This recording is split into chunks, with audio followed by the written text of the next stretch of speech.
So I started my career actually working on energy issues. In 1980, I started working with a group called the Institute for Local Self-Reliance.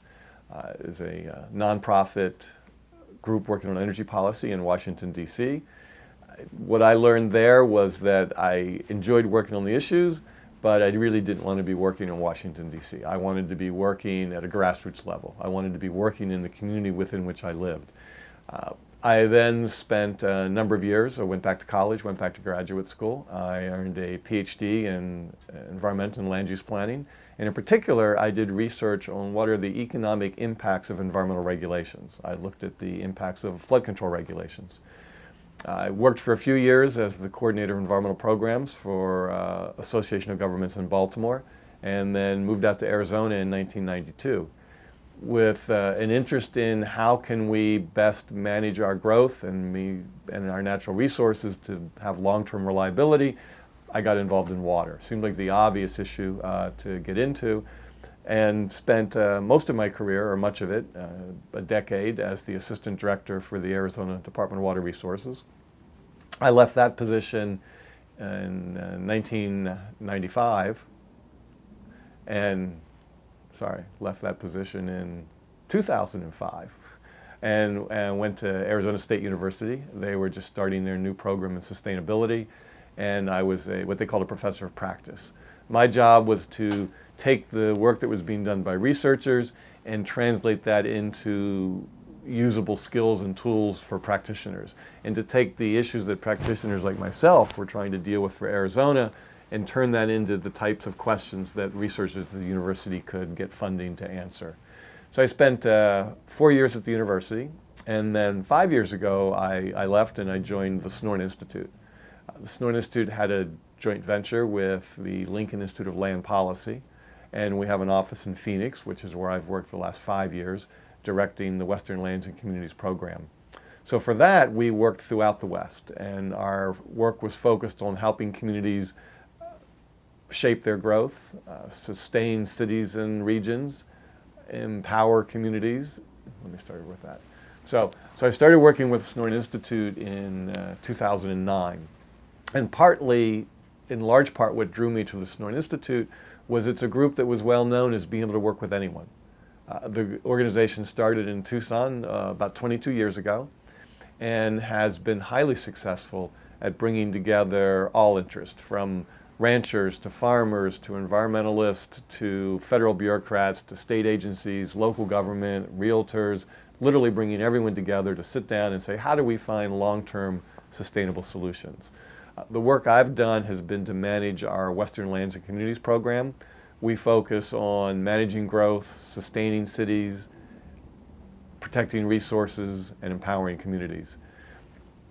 Some of the key projects I've been involved in is helping communities develop tools to look into their future and develop scenarios to envision what those futures may look like so they can be better prepared for them.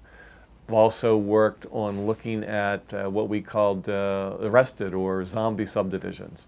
So as most of you noticed, in the big real estate run-up we had 2000, 2005 or 6, we subdivided a lot of land throughout the West. And then we had the housing crisis. We had the recession that we dropped into. As a result of that, we had millions of lots throughout the West that sat undeveloped and became what we called zombie subdivisions. So we just recently did some work and produced a report that would help communities address this issue and know what to do about it. So those are some of the kinds of work that I've worked on the last 5 years.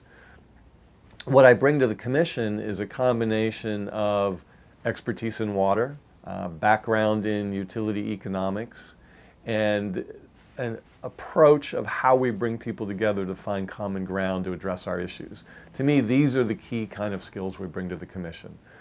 I will bring that knowledge, I'll also bring that perspective. I will be a commissioner who will be able to understand the technical arguments being made before the Commission and be able to represent all of you. Okay. What does it mean? Are you still going? Mm-hmm. Did you have more to say with that? Oh, no, that's good. What does it mean to be a Democrat running for Corporation Commission? Well, running as a Democrat these days in Arizona is always a challenge. We haven't elected a statewide Democrat for a while. What it means is I need to work really hard to make sure that fellow Democrats understand the importance of the Corporation Commission. It's one of the down ballot races that we go on down and we find it, that people recognize the importance of this race. It means that I need to be reaching out to my independent friends, and if I'm going to win, I'm going to clearly have to win the majority of the independent votes. And then I also have to reach out to my Republican colleagues and friends. For a Democrat to win statewide for a race like this, I'm going to need 15 or 20% of my Republican friends to vote for me. And so one of the challenges is reaching out, getting to folks, and first having them understand the importance of the Corporation Commission and why they should care about it and what they do. Most voters don't know that. So that's the first step, is educating Arizona. And then second, is being able to convince people that we need a Corporation Commission that, one, represents the diversity of the state of Arizona. We shouldn't have it all in one party. I wouldn't want the commission to be 5 Democrats any more than I want it to be 5 Republicans. We have a diverse state. We need to recognize that, and we need to take advantage of that. And part of that is having a more diverse commission that represents that diversity. Second, we need a commission that represents a commission that recognizes the opportunity we have to expand solar power. I clearly am running as a pro-solar candidate, but I'm running as a candidate that believes we need all of the sources of power that we use. And the question is, how do we continue to use our current sources of power and reliably integrate new, cleaner, renewable sources into that mix of utilities? So my challenge is to reach out to voters across our state, and I believe that if I'm able to reach voters and be able to talk with them, they will support me. They will understand the importance of what I'm trying to do for Arizona, and that's what it will take as a Democrat to get elected.